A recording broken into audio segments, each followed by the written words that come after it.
Hello everyone, कैसे हैं आप सब लोग? ठीक है। मैं शरदेंदु गुप्ता, केमिस्ट्री एक्सपर्ट, एक बार फिर आपके साथ हूँ एक नए लेसन के साथ। तो आज का जो हमारा नया लेसन है उसका नाम है सॉल्यूशंस। तो जैसे कि आप सब लोग जानते हैं कि जो सॉल्यूशन लेसन है ये सीबीएसई के एग्जाम का फर्स्ट लेसन है। तो आज हम इसके बारे में आप स्टडी करेंगे और इसके स्टडी करने से पहले मैं आपको बात बिल्कुल क्लियर कर देता हूँ कि इस लेसन को बिल्कुल हम बेसिक तरीके से पढ़ेंगे। मीन्स कि जो स्टूडेंट्स केवल बोर्ड की तैयारी करना चाहते हैं उसके तरीके से बताया जाएगा, और जो स्टूडेंट्स बोर्ड की तैयारी के साथ साथ कंप्यूटर तैयारी भी करना चाहते हैं उसके हिसाब से भी इसको समझाया जाएगा। तो इसलिए आप हर कंटेंट को जो है अच्छी तरह समझने की कोशिश करें और जो प्रॉब्लम है उसको हैंड टू हैंड डिस्कस करें। तो अब हम शुरू करते हैं क्या, सॉल्यूशंस। तो सबसे पहले जो टॉपिक होगा हमारा इसके अंदर, हम बात करें किसकी, इंट्रोडक्शंस की। और इंट्रोडक्शन में सबसे पहले हम बताएंगे आपको कि सॉल्यूशन क्या है।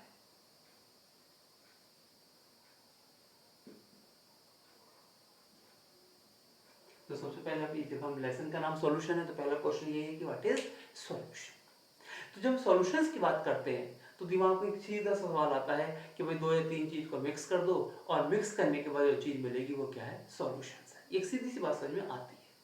लेकिन प्रैक्टिकली देखें तो किन्हीं भी दो या तीन सब्सटेंस को मिलाने के बाद जो हमें चीज मिलती है, वास्तव में हर सब्सटेंस को हम क्या है, सॉल्यूशन नहीं कह सकते। उसके लिए कुछ कंडीशंस होगी। देखिएगा, आप लोगों ने देखा होगा, पढ़ा होगा, यहाँ पर क्या है कि एक आपने क्या लिया, शुगर प्लस वाटर, और एक केस में आपने क्या लिया था मेरा, सैंड प्लस वाटर। ये दो एग्जांपल आप लोगों ने पढ़े हुए। तो आप लोग देखते हैं कि जब शुगर को हम पानी के अंदर मिक्स कर रहे हैं तो मिक्स करने से पहले जो शुगर का स्ट्रक्चर है वो अलग है, उसकी जो कलर है वो क्या है, अलग है। उसको हम नेकेड आई से आइडेंटिफाई कर पा रहे हैं। लेकिन जब उसको हम किसमें मिक्स कर देते हैं, पानी के अंदर मिक्स कर देते हैं, तो पानी मिक्स होने के बाद हमें शुगर दिखाई नहीं देती, केवल हमें क्या दिखाई देता, पूरा का पूरा एक लिक्विड दिखाई देता है और एक मिक्सचर बन जाता है। और उस मिक्सचर को हम लोगों ने क्या नाम दिया था, होमोजीनस मिक्सचर।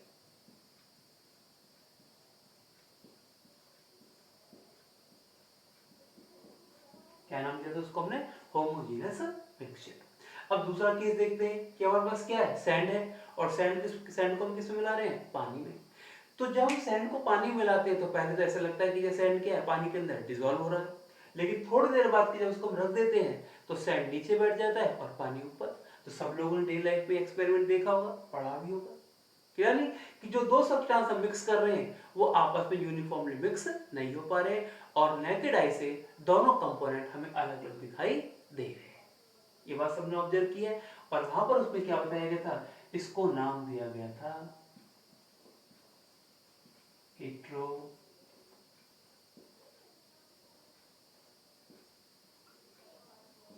होमोजीनियस मिक्सचर, और इसका नाम क्या दिया गया था, हेट्रोजीनस मिक्सचर। तो दोनों बात आपको बिल्कुल समझ में आ रही है कि सॉल्यूशन, शुगर सॉल्यूशन को क्या नाम थे, होमोजीनियस मिक्सचर, और जो सैंड सॉल्यूशन है उसको नाम दिया गया था क्या, हेट्रोजीनस मिक्सचर। तो यहां पर आपको ध्यान रखना है कि जो होमोजीनस मिक्सचर होते हैं,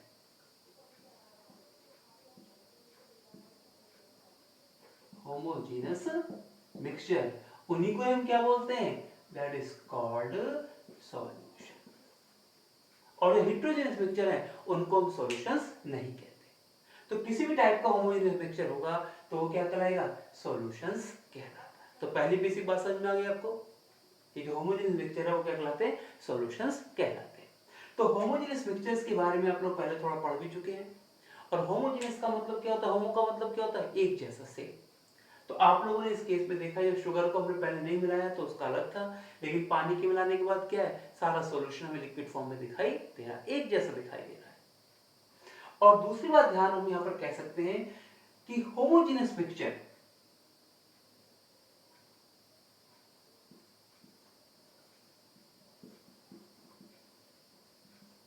those mixtures are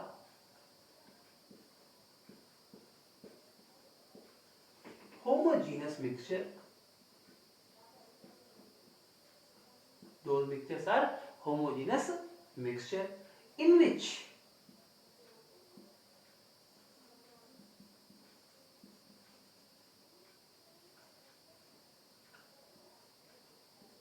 in which component. So those mixtures are homogeneous mixtures in which component are not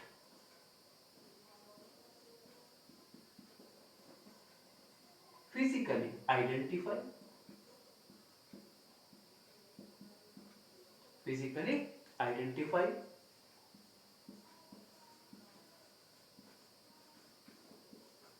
and are not physically identified and are not mechanically separable. Mechanically क्या आपका सेपरेबल है, यानी ऐसे mixture को homogeneous mixture बोलते हैं जिसके अंदर जो कंपोनेंट है, जो सब्सटेंस हम मिक्स कर रहे हैं, ना तो उनको फिजिकली हम क्या कर पाए आइडेंटिफाई, फिजिकली आइडेंटिफाई का मतलब क्या नेकेड आई से दिखाई ना दे उसको, और ना ही मैकेनिकली क्या है सेपरेबल है, यानी उसको हम क्या है डिकेंटेशन से, सेडिमेंटेशन से, फिल्ट्रेशन से या हैंड पिकिंग से उनको क्या ना कर पाए, अलग ना कर पाए, उनको हम क्या बोलते हैं होमोजेनियस मिक्सचर्स बोलते हैं। तो बिल्कुल बात सबको समझ में आ गई। तो सॉल्यूशन किसको बोलते हैं, जो होमोजेनियस मिक्सचर होते हैं उनको हम सॉल्यूशन बोलते हैं, और होमोजेनियस मिक्सचर को किनको कहते हैं कि जिसके अंदर जो कंपोनेंट है जिसको फिजिकल मेथड से हम आइडेंटिफाई ना कर पाए, यानी नेकेड आई से ना देख पाए और मैकेनिकली सेपरेट ना कर पाए, डिकेंटॉप से, डिकेंटॉप लोग देखा ये सारा का सारा सेडिमेंटेशन है, उससे उस चीज को अलग ना कर पाए, तो उसको हम क्या बोलते हैं होमोजेनियस मिक्सचर बोलते हैं। तो इस बेस पर हम क्या कह सकते हैं कि सॉल्यूशंस क्या है, ये बात सबको समझ में आ गई, कोई दिक्कत की बात किसी को, चलिए तो हम यहां पर इसकी बेस पर देखते हैं कि सॉल्यूशन हम किसको कहते हैं। तो सॉल्यूशन का मतलब क्या हो गया, तो सॉल्यूशन का मतलब यहां पर हो गया होमोजीनस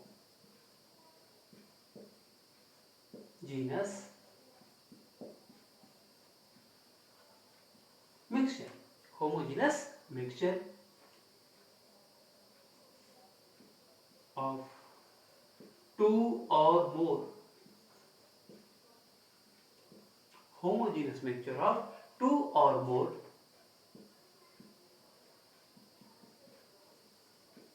chemically non-reacting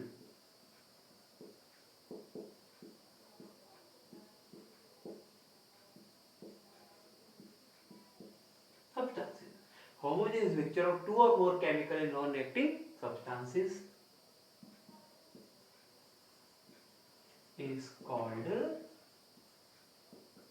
क्या है सॉल्यूशन। तो सॉल्यूशन की प्रक्रिया मिक्सचर कैसा होना चाहिए, होमोजेनियस होना चाहिए, और जो कंपोनेंट हम इसके अंदर मिक्स कर रहे हैं वो केमिकली आपस में रिएक्ट नहीं करने चाहिए। बात भी क्लियर होगी सबको। यदि एग्जांपल की इसमें यदि बात करें तो आपने पढ़ा ये क्या है,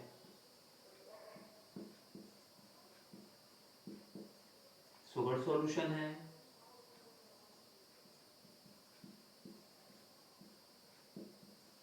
सॉल्ट सॉल्यूशन है,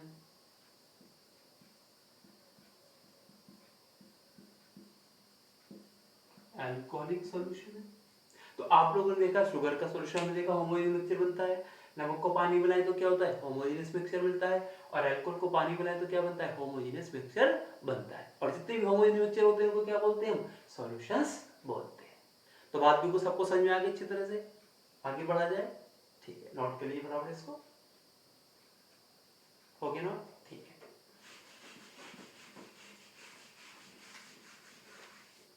अब देखिए यहाँ पर मैं बात क्लियर कर देता हूँ, तो वो जितना सुंदर मैं हूँ उतनी सुंदर मेरी राइटिंग नहीं है, तो इसमें हंसने की क्या बात है, सुंदर नहीं दिखाई दे रहा है, देखिए सुंदर चेहरा है, बॉडी बॉडी सब फिट है मेरी, ठीक है नहीं, तो इसलिए केवल आपको राइटिंग पे ध्यान नहीं देना है, किस पे ध्यान देना है कंटेंट्स के ऊपर ध्यान देना है, कोई प्रॉब्लम हो उसको तुरंत क्या आपको डिस्कस करना है, पूछना। बात सबको समझ में आ गई, स्टार्ट करें आगे, ठीक। तो उसके बाद हम बात करते हैं जो अगला टॉपिक है वो क्या है हमारा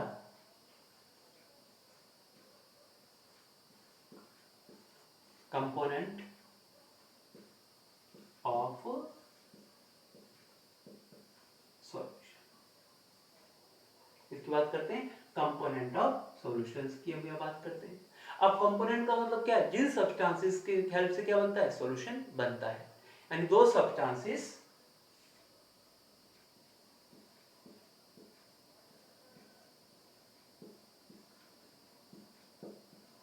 those substances which are used, those substances which are used to make solution.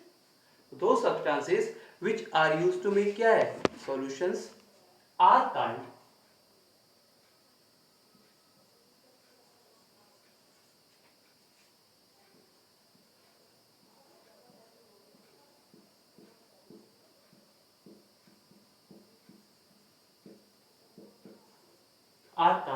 Component of solution. तो बात भी क्लियर हो गई कि जिन सब्सटेंसेस की हेल्प से क्या बनता है सॉल्यूशन बनता है उनको हम क्या बोलते हैं कंपोनेंट बोलते हैं। और there are two component, two component हमारे पास होते हैं बेटा,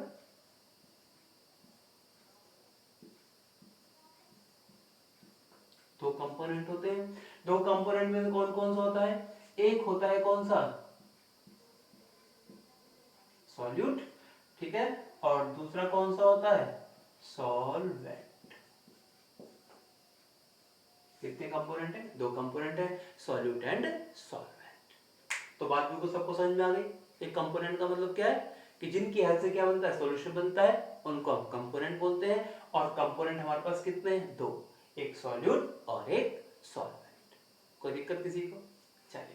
क्योंकि थोड़ा फास्ट लेंगे इस टॉपिक्स को क्योंकि हम पहले डिस्कस कर चुके हैं, बेसिक आइडिया आप लोगों को इसके बारे में पहले से है थोड़ा सा, इसलिए थोड़ा लेंगे। टॉपिक थोड़ा लंबा हो सकता है क्योंकि इंट्रोडक्शन दिया जाएगा तो सारी बातें आएंगी, इसलिए आप टॉपिक लंबा होने पर डिपेंड ना करें, उसकी बात को समझने की कोशिश करें।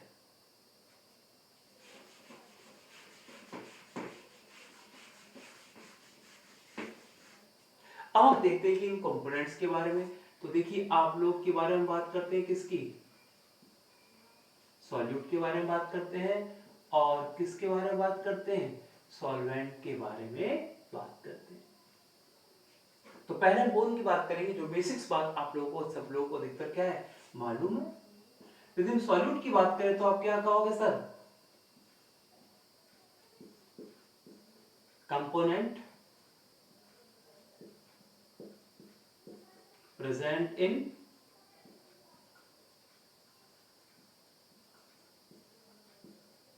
Small amount, component present in small amount, उसको हम क्या बोलते हैं सॉल्यूट। और इसमें क्या है इन लार्ज अमाउंट, ठीक है। तो क्या हो गया component present in small amount is called क्या है solute, component present in large amount is known as क्या है सॉल्वेंट। बिल्कुल सबको क्लियर होगी बात। दूसरी बात component which is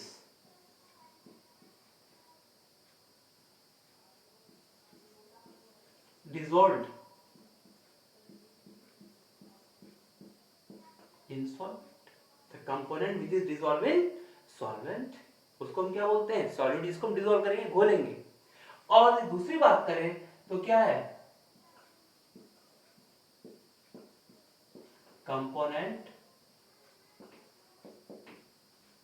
in which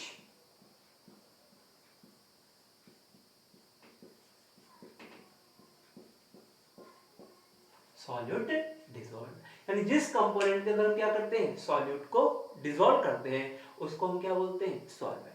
तो जिसको डिसॉल्व करते हैं वो सॉल्यूट और जिसमें डिसॉल्व करते हैं वो क्या कहलाता है सॉल्वेंट कहलाता है। और तीसरी बात यदि इसकी हम देखें क्या है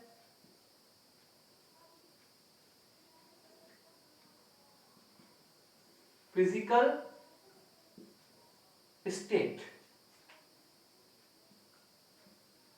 में और मे नॉट। हाँ जी, तो तीसरी बात क्या बन रही है इसकी फिजिकल स्टेट में और may not like solution.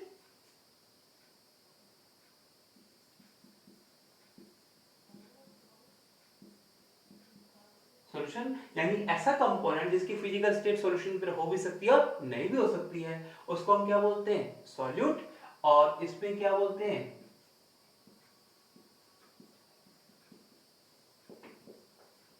Physical state किसकी तरह होती है, सॉल्यूशन की तरह होती है, उसको हम क्या बोलते हैं, सॉल्वेंट बोलते हैं। तो बिल्कुल बात समझ में आ गई। सॉल्यूट का मतलब क्या, जो कंपोनेंट स्मॉल अमाउंट में है वो सॉल्यूट, जो लार्ज अमाउंट में है वो सॉल्वेंट। जिस कंपोनेंट को हम सॉल्वेंट के अंदर डिसॉल्व करेंगे वो सॉल्यूट, और जिस कंपोनेंट में सॉल्यूट डिसॉल्व किया जाएगा वो क्या कहलाता है, सॉल्वेंट। और जिस कंपोनेंट की फिजिकल स्टेट सॉल्यूशन की तरह हो भी सकती है और नहीं भी हो सकती, उसको हम क्या बोलते हैं, सॉल्यूट। और जिसकी फिजिकल स्टेट किसकी तरह होती है, सॉल्यूशन की तरह होती है, उसको हम क्या बोलते हैं, सॉल्वेंट बोलते हैं। एग्जांपल देखिए यहां पर, जैसे हमने क्या लिया, शुगर प्लस वाटर।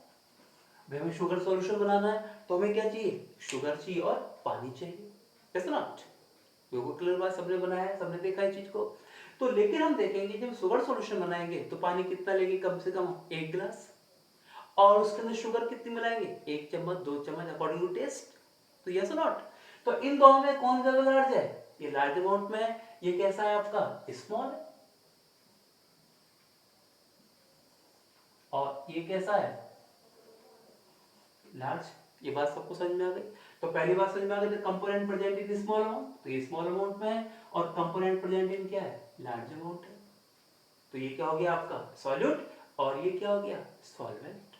क्लियर। दूसरी बात देखिए, component which is dissolved in solvent, तो किसको डिसॉल्व कर रहे हैं हम, शुगर को पानी में डिसॉल्व कर रहे हैं, पानी में शुगर को तो डिसॉल्व नहीं कर रहे। तो इस कंपोनेंट को डिसॉल्व कर रहे हैं, तो ये क्या हो गया हमारा सॉल्यूट, और इसके अंदर डिसॉल्व कर रहे हैं सॉल्यूट को, तो ये क्या हो गया, सॉल्वेंट। बात दो क्लियर है। तीसरी बात, फिजिकल स्टेट में और मे नॉट लाइक सॉल्यूशन। तो आप लोग देख रहे हैं यहाँ पर क्या है, शुगर है, तो जो इसकी फिजिकल स्टेट है, और जब इसको मिला लेंगे तो क्या मिलेगा, लिक्विड स्टेट मिलेगी।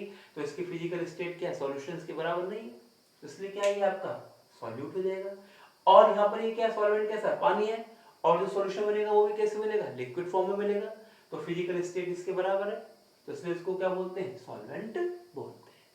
तो बात भी क्लियर हो गई कि शुगर यहाँ पर आपका क्या है, सॉल्यूट, और ये क्या है, सॉल्वेंट। हाँ तो गौरव बताओ बेटा, बिल्कुल अच्छी तरह समझ में आ गई सारी बात, सबको समझ में आ गई पूरी क्लास के अंदर, कोई दिक्कत किसी की, चारवी भाभिया बिल्कुल क्लियर है, वेरी नाइस, समझ में आ गया। तो इन तीनों कंटेंट को हम लोगों ने यहाँ पर समझ लिया, और ये तीनों बेसिक बातें आप सब लोगों को अच्छी तरह से पता है, इधर पढ़ेंगे आप लोगों ने 11th क्लास के अंदर। अब इसके अलावा कुछ हम और 2-3 पॉइंट और देखेंगे जो आपको बुक में जनरली नहीं मिलते लिखे, लेकिन कॉम्पिटिटिव के लिए वो कभी कभी यूज हो जाते हैं। रेडी, इनको नोट कीजिएगा, फिर हम आगे कंपोनेंट के ऊपर बढ़ते हैं। आगे बढ़ा, रब कर दो बेटा, ठीक है।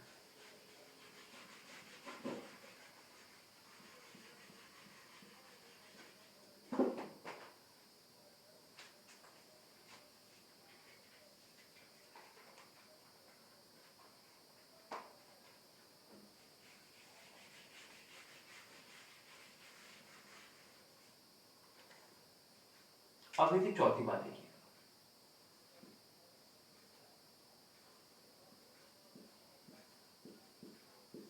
Component which have less mole fraction,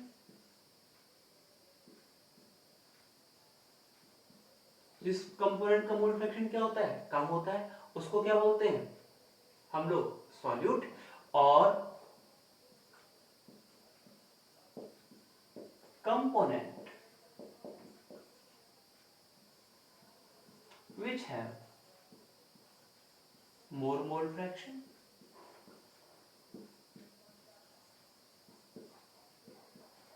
उसको हम क्या बोलते हैं, सॉल्वेंट। तो जिस कंपोनेंट का मोल फ्रैक्शन क्या होता है, कम होता है, उसको सॉलिड बोलते हैं, और इसका ज्यादा होता है उसको हम क्या बोलते हैं, सॉल्वेंट बोलते हैं। ठीक है बेटा, कोई दिक्कत की बात, एक एग्जांपल समझ सकते हैं। जैसे मैं लिखा 20% by mass, 20% by mass ethylene glycol, ethylene glycol, इसका फॉर्मूला क्या है, सॉल्यूशन, ये दिया गया 20% by mass ethylene glycol solution. तो जो इथाइलिन ग्लाइकोल है इसका फॉर्मूला क्या होता है, C2H6O2, और इसको इस तरह से भी लिखा जाता है, आपने देखा होगा CS2OH, CS2OH लिख दिया जाता है। तो अब देखिए यहां पर हमारे पास दो चीजें, एक तो क्या है इथाइलिन ग्लाइकोल है और एक क्या है वाटर का तो सॉल्यूशन बनाया गया। तो यदि इसमें मास की बात करें, किसकी बात करें, मास की, तो इसका मास कितना है बेटा 20 ग्राम, क्योंकि परसेंटेज है तो टोटल सॉल्यूशन कितना है 100 ग्राम है, टोटल सॉल्यूशन कितना 100 ग्राम, तो 100 ग्राम में 20 ग्राम क्या हो गया आपका इथाइलिन ग्लाइकोल, कितना बचा 80 ग्राम, 80 ग्राम, ये क्या हो गया वाटर। यदि बात करें किसकी मोलर मास की, किसकी बात करें मोलर मास, तो इसका कितना होगा 62 ग्राम पर मोल, और वाटर का हम लोग जानते हैं कितना होता है 18 ग्राम पर मोल। ये बात बिल्कुल समझ में आ गई। अब यदि इसमें मोल फ्रैक्शन निकालें, क्या निकालें मोल फ्रैक्शन,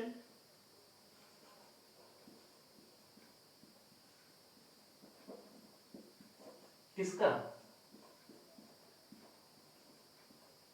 इथाइलिन ग्लाइकोल का मोल फ्रैक्शन निकालें। तो मोल फ्रैक्शन निकालने के लिए हम जानते हैं जिसका मोल फ्रैक्शन निकालना होता है उसके नंबर ऑफ मोल ऊपर आते हैं और नीचे क्या आते हैं टोटल नंबर ऑफ मोल, और मोल निकालने का फार्मूला क्या है given mass upon molecular mass. तो देखिए गिवन मास कितना है इसमें 20/62, कितना हो गया 20/62 प्लस 80/80। तो ये बात सबको समझ में आ गई बेटा, किसी को दिक्कत, तो इसको सॉल्व करेंगे तो कितना आएगा 0.068, क्लियर हो गई। अब ऐसे इसके अंदर हम क्या निकालना है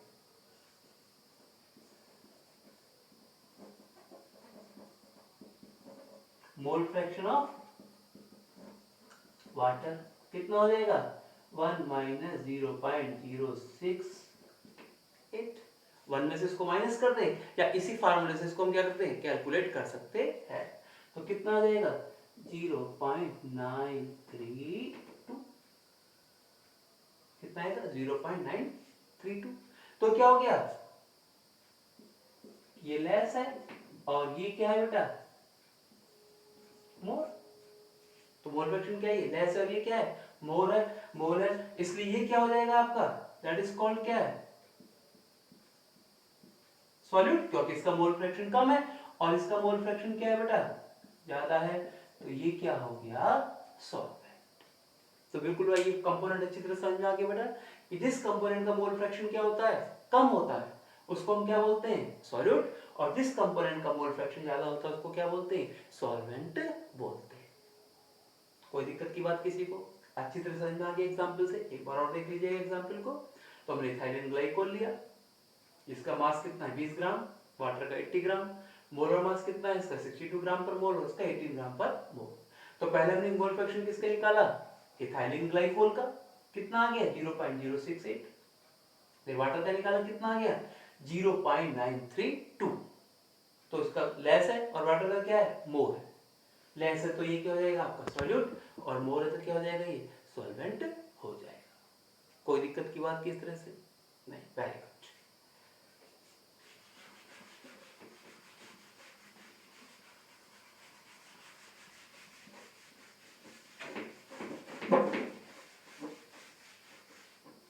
अब इसको देखते हैं आगे पांचवा पॉइंट,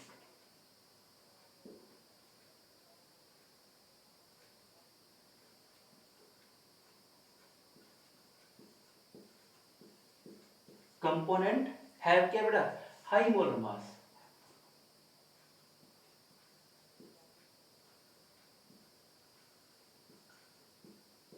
इस कंपोनेंट का मोलर मास क्या होता है ज्यादा होता है उसको हम क्या बोलते हैं सॉल्यूट, और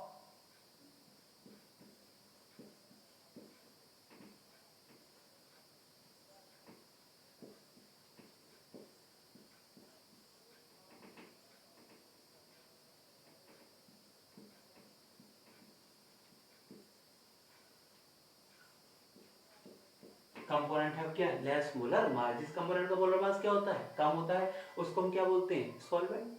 तो जैसे अभी आप लोगों ने देखा था, यहाँ एग्जाम्पल हमने क्या लिया था, इथाइलिन ग्लाइकोल और क्या था, वाटर।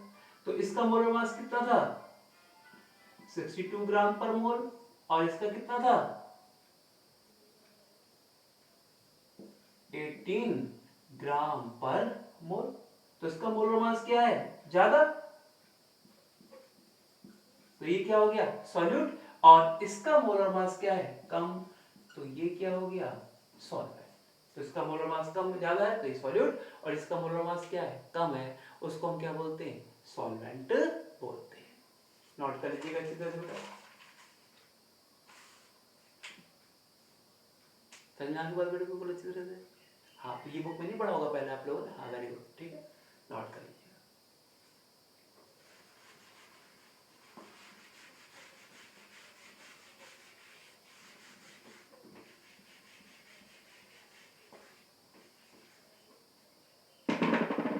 चलिए आगे बढ़ते हैं, इसका नेक्स्ट पॉइंट हम लोग लेते हैं, 6 point.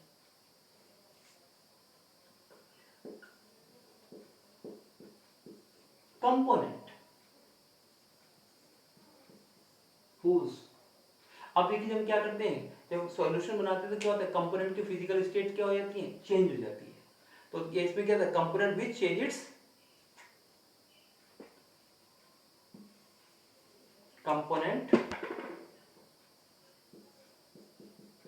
Which change it's physical state, जो क्या करता है अपनी फिजिकल स्टेट को, या फिजिकल स्टेट को कर लीजिए चेंज, क्या है, इट्स फेस। तो कंपोनेंट विच चेंज इट्स क्या है, फेस, ड्यूरिंग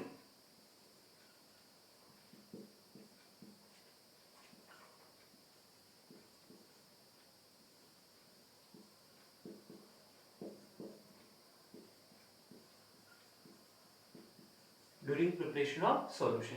यानी वो कंपोनेंट जब हम क्या करते हैं, सॉल्यूशन बनाते हैं, और सॉल्यूशन बनाने के दौरान जो उसकी फेज है, तो वो क्या हो जाती है, चेंज है। फेज का सॉलिड लिक्विड गैस फेजेस होते हैं नहीं, तो अपनी फिजिकल स्टेट को क्या करता है, फेज को क्या करता है, चेंज कर लेता है, उसको हम क्या बोलते हैं, सॉल्यूट। और component which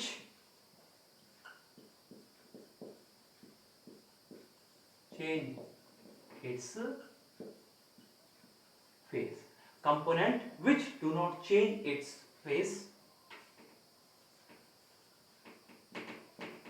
during preparation of solution। और जो कंपोनेंट जब हम सॉल्यूशन बनाते हैं फेज को क्या करता है, चेंज नहीं करता, उसको हम क्या बोलते हैं, सॉल्वेंट बोलते हैं। इस बात को थोड़ा समझने की कोशिश करते हैं। देखो हमारे पास क्या है, NaCl है, ये कैसा है, सॉलिड है, इसको हमने किस में डाला, वाटर में। वाटर कैसा है आपका, लिक्विड है, तो क्या बन गया आपका,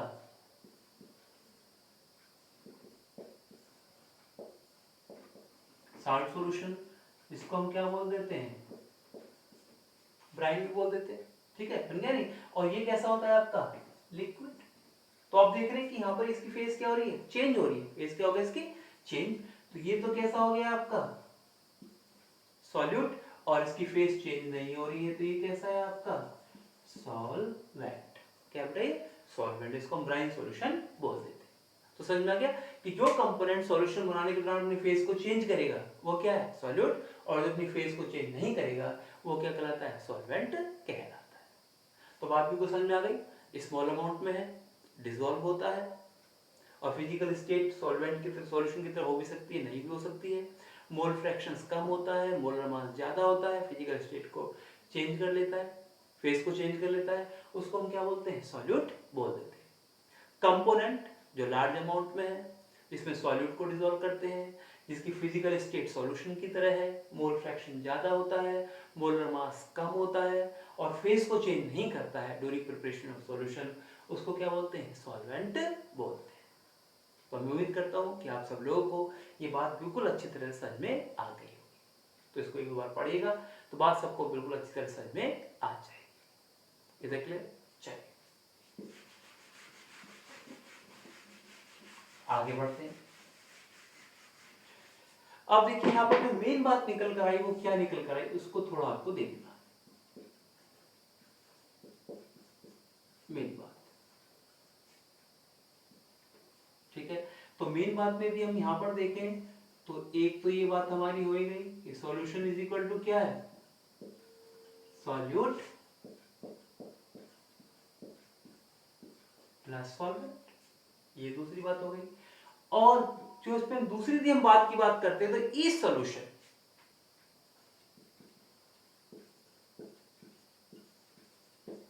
each solution is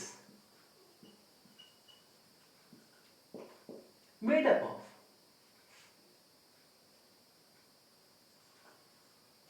वन, ठीक है, सॉल्वेंट। तो each solution is made up of क्या है, वन सॉल्वेंट एंड वन और मोर सॉल्यूट, एंड क्या बेटा, वन और मोर सॉल्यूट। तो जितने भी सॉल्यूशन है उसमें कितने सॉल्वेंट होते हैं, सॉल्वेंट हमेशा क्या होगा, एक होगा, लेकिन सॉल्यूट क्या है, एक से ज्यादा हो सकते हैं, ठीक है। जैसे हम बात करते हैं कि नमक और चीनी को पानी के अंदर मिला लेते हैं तो दो सॉल्यूट, दो हो गए, सॉल्यूट कितने हो गए आपके, दो, और सॉल्वेंट कितना हो गया उसमें, एक हो गया। तो ये बात आपको ध्यान रखनी है मेन बात में कि सॉल्यूशन का मतलब सॉल्यूट प्लस सॉल्वेंट, और जो ये हर सॉल्यूशन है उसमें सॉल्वेंट एक होता है और सॉल्यूट एक से ज्यादा हो सकते हैं। कोई दिक्कत? चलिए भाई,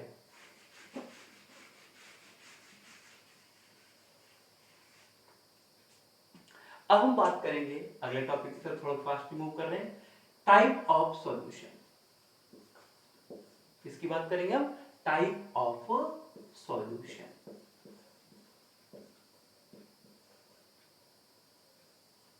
ठीक है, तो अलग अलग कंडीशन के हिसाब से अलग अलग टाइप के सॉल्यूशंस क्या है हमारे पास होते हैं। तो पहले टाइप को हम यहां पर डिस्कस करने वाले हैं।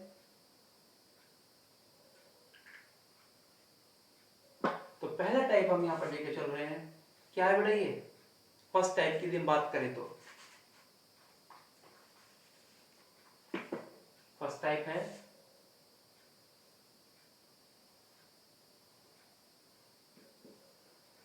ऑन द बेसिस ऑफ, किसके बेस पर लेके चल रहे हैं, on the basis of relative concentration, on the basis of relative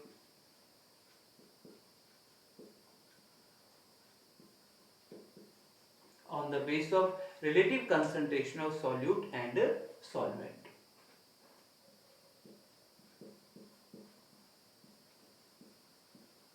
Solute and solvent. तो पहला टाइप हमारे सॉल्यूशन किसके बेस पर है, on the basis of relative concentration, on the basis of relative concentration of solute and solvent, solute और solvent की concentration के base पर। तो टू टाइप के सॉल्यूशन इसमें भी बनते हैं, किस टाइप के सॉल्यूशन बनते हैं, टू टाइप के। ए तो कैसा हो गया आपका,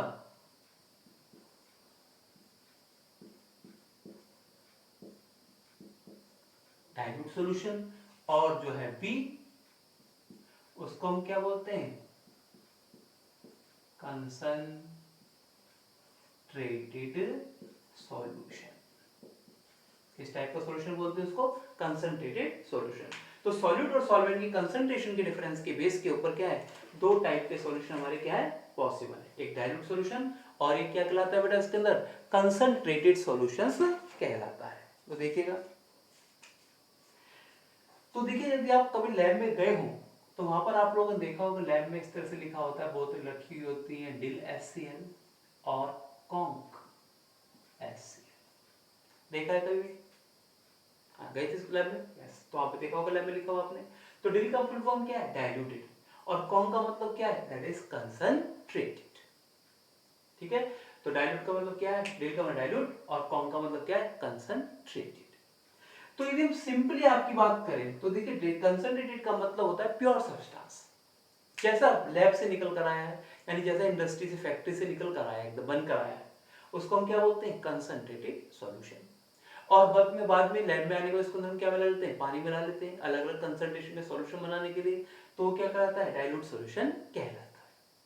सिंपली समझे कि भाई दूध वाला एकदम ताजा दूध ला रहा है, तो दूध कैसा है आपका? कंसंट्रेटेड है, लेकिन उसके अंदर घर में आकर हम उसमें क्या मिला लेते हैं? पानी मिला लेते हैं, या कभी कभी दूध या पानी मिला लेता है, तो वो क्या हो जाता है आपका? Diluted solution. तो बेसिक बात समझ में आ गई, जो प्योर है वो कंसंट्रेटेड, और इसके अंदर कुछ पानी मिला लेते हैं, वो क्या होता है? Diluted solution. हाँ, तो अब इसके अंदर हम यहाँ बात करते हैं कि डाइल्यूटेड की और कंसंट्रेटेड सॉल्यूशन की बात करते हैं। तो डाइल्यूट सॉल्यूशन का मतलब क्या है? Have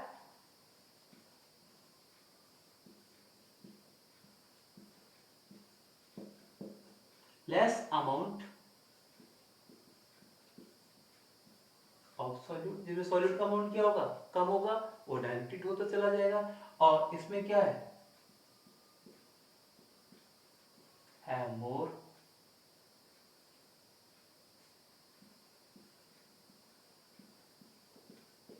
amount of solute. ये जनरल सी बात है, जिसके सॉल्यूट का अमाउंट कम है वो डाइल्यूटेड, जिसमें सॉल्वेंट का अमाउंट क्या है? सॉल्यूट का अमाउंट क्या है? ज्यादा है, वो कैसा हो गया आपका? कंसंट्रेटेड। लेकिन दूसरी बात देखें, जो जो कभी कभी हमें क्या है, न्यूमेरिकल में जरूरत पड़ सकती है, ठीक है? इन विच, इसकी बात करते बेटा, इन विच सॉल्यूट कंसंट्रेशन, इन विच सॉल्यूट concentration less than 5%। तो जिन सॉल्यूशन के अंदर क्या होती है, जो सॉल्यूट की कंसंट्रेशन है वो 5% से क्या होती है? कम होती है, उनको क्या बोलते हैं हम? Diluted solution. और इसमें क्या है?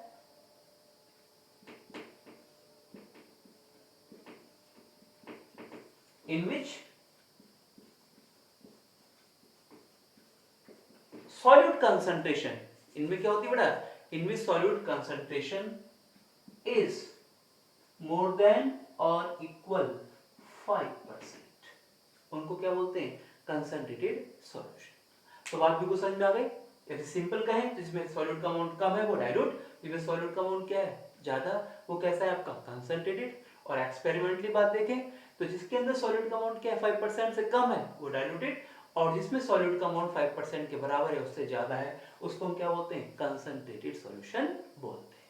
तो इस तरह से relative concentration of solute and solvent के बेस पर दो तरह के सॉल्यूशन आपके बन जाते हैं, एक डाइल्यूट सॉल्यूशन और एक कंसंट्रेटेड सॉल्यूशन।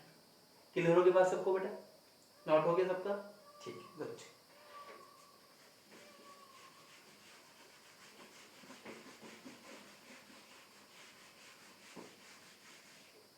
अब हम बात करते हैं क्या है?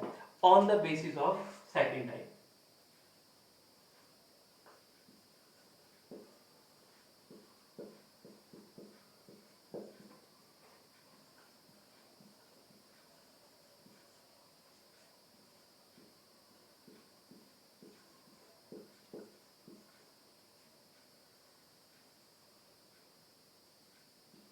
On the basis of nature of solvent.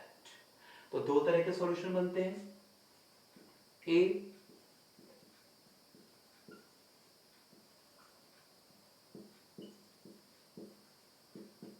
Aqueous solution. कैसा? Aqueous solution. एक्वस सॉल्यूशन का मतलब क्या हो गया?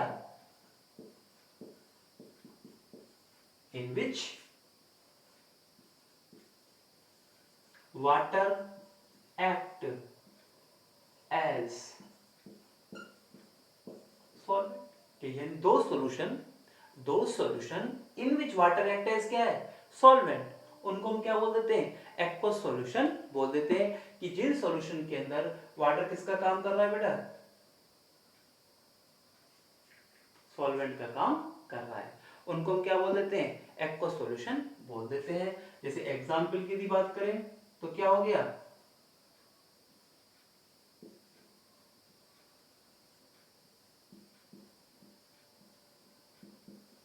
Sugar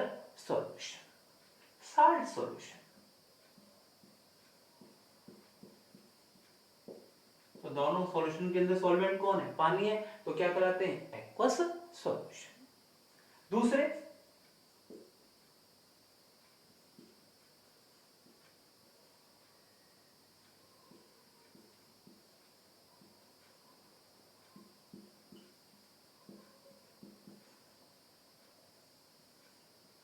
non aqueous solution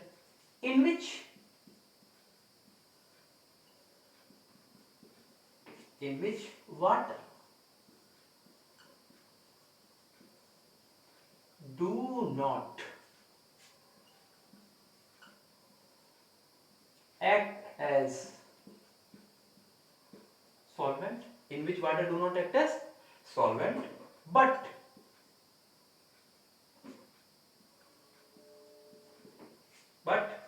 organic compound, organic compound, organic compound like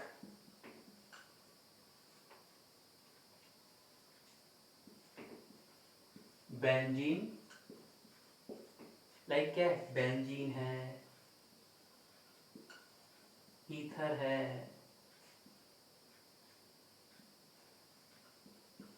alcohol है,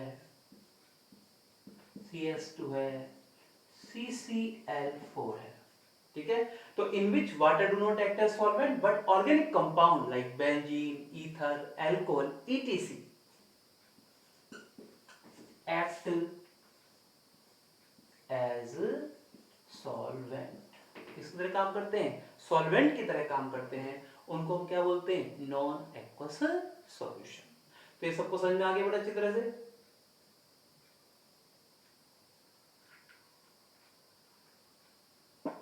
सबको क्लियर हो गया कि on the base of nature of किसकी? सॉल्वेंट। तो यदि सॉल्वेंट कौन है? वाटर है, तो एक्वस सॉल्यूशन, और सॉल्वेंट पानी नहीं है, कौन सा? ऑर्गेनिक कंपाउंड है, तो क्या हो जाएगा आपका? Non aqueous solution. सब नोट कर ले अच्छी तरह से। Very good.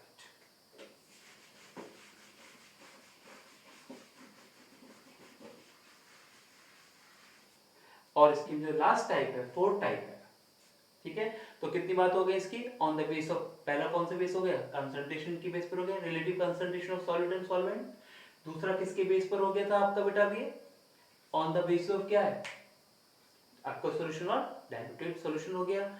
और तीसरा कौन सा हम लेके चल रहे हैं? तीसरी टाइप हम लेके चल रहे हैं किसका? Third type,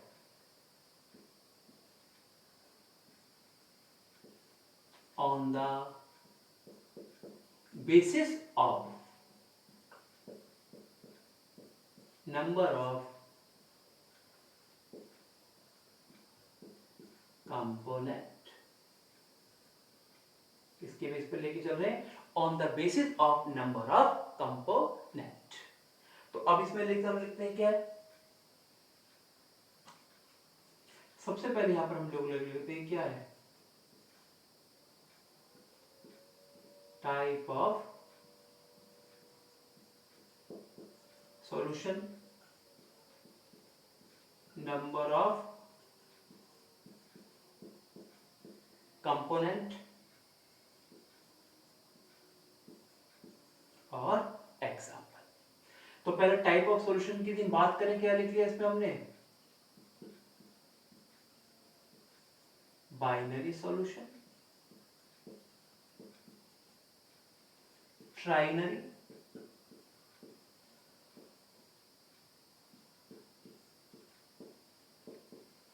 binary solution, trinary solution, और एक है पॉलिनरी।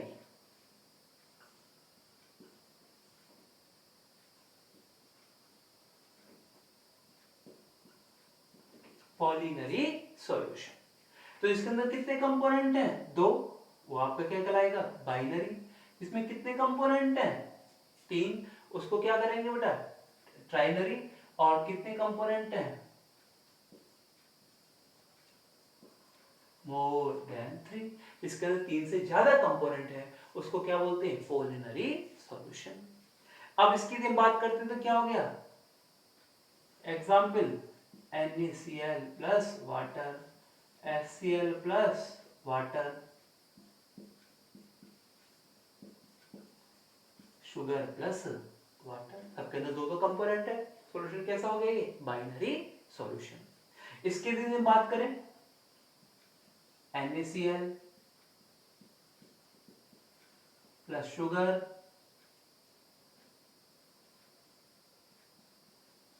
H2, इसकी बात हो जाती है। इसमें HCl है आपका, एल्कोहल है, water, HCl alcohol plus water, तो ये कैसा हो गया आपका ट्राइनरी सॉल्यूशन, जिसमें तीन कंपोनेंट है। लेकिन अभी 12th क्लास में हमारे पास क्या होता है, बाइनरी सॉल्यूशन है। ये टर्म ट्राइनरी हम बीएससी क्लासेस के अंदर डिस्कस किया जाता है, तो अभी इनके बारे में कोई डिस्कशन नहीं करना। मेनली किसका डिस्कशन होगा, बाइनरी सॉल्यूशंस का। तो कंपोनेंट के बेस पर कितने टाइप के सॉल्यूशन हो गए, मेनली हमारे तीन टाइप के, बाइनरी जिसमें दो कंपोनेंट है, ट्राइनरी जिसमें तीन कंपोनेंट है, और पॉलिनरी जिसमें चार कंपोनेंट, पांच कंपोनेंट, छह कंपोनेंट इस तरह से हो सकते हैं। सबको क्लियर हो गया बेटा, राइट डाउन कर लीजिए जल्दी से इसको।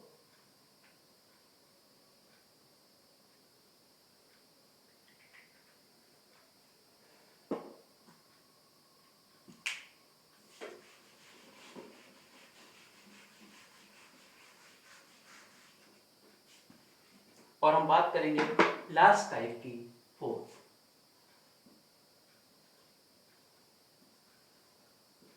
On the basis of physical state, on the basis of physical state।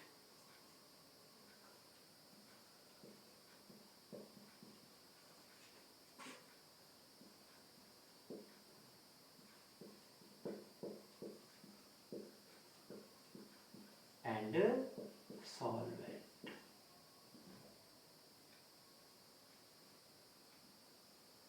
on the basis of physical state of solute and solvent। तो इसमें 9 टाइप सॉल्यूशन,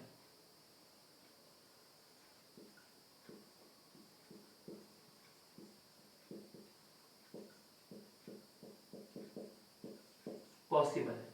तो सॉल्यूट एंड सॉल्वेंट के फिजिकल स्टेट के बेस पर 9 तरह के सॉल्यूशन क्या है बेटा, पॉसिबल है।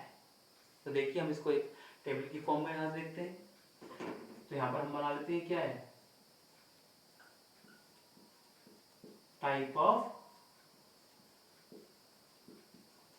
सॉल्यूशन, यहां पर क्या ले लेते हैं, सॉल्यूट,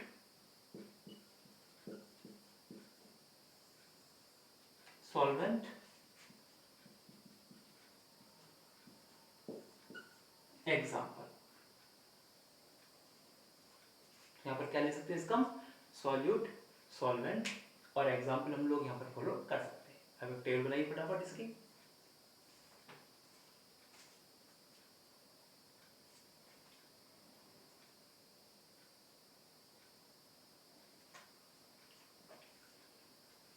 बना ली बेटा टेबल सब लोगों ने इसकी, वेरी गुड।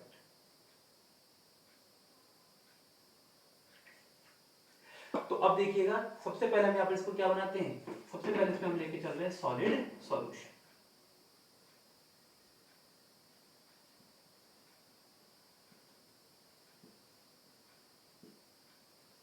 सॉलिड सॉल्यूशन है, और पहला क्या है, सॉलिड इन सॉलिड, यानी सॉलिड को सॉलिड मिक्स कर रहे हैं, यानी सॉल्यूट भी क्या है, सॉलिड, और सॉल्वेंट भी क्या है, सॉलिड। दोनों चीजें इसके अंदर कैसी है बेटा, हमारी सॉलिड है। कैसी दोनों चीजें आपकी, सॉलिड है। तो अब कभी आपने कोई ऐसे मिक्सचर देखा कि सॉलिड को सॉलिड में मिलाए और होमोजेनियस मिक्सचर बन जाए, हाँ यस, हाँ वेरी गुड, एलॉय। तो आप लोगों को देखता हूँ जो एलॉय व्हील वर्ड यूज करते हैं, टू व्हीलर है, फोर व्हीलर, तो किसका यूज करते हैं, एलॉय व्हील का यूज करते हैं। तो इसका मेन एग्जांपल क्या हो गया बेटा, एलॉय, क्या है, एलॉय। इसके अंदर क्या है आपका, ब्रास, कॉपर प्लस जिंक, क्या है, ब्रॉन्ज, कॉपर प्लस किसका हो जाता है बेटा इसके अंदर, आपके ब्रॉन्ज के अंदर कॉपर प्लस टिन का है। जर्मन सिल्वर है,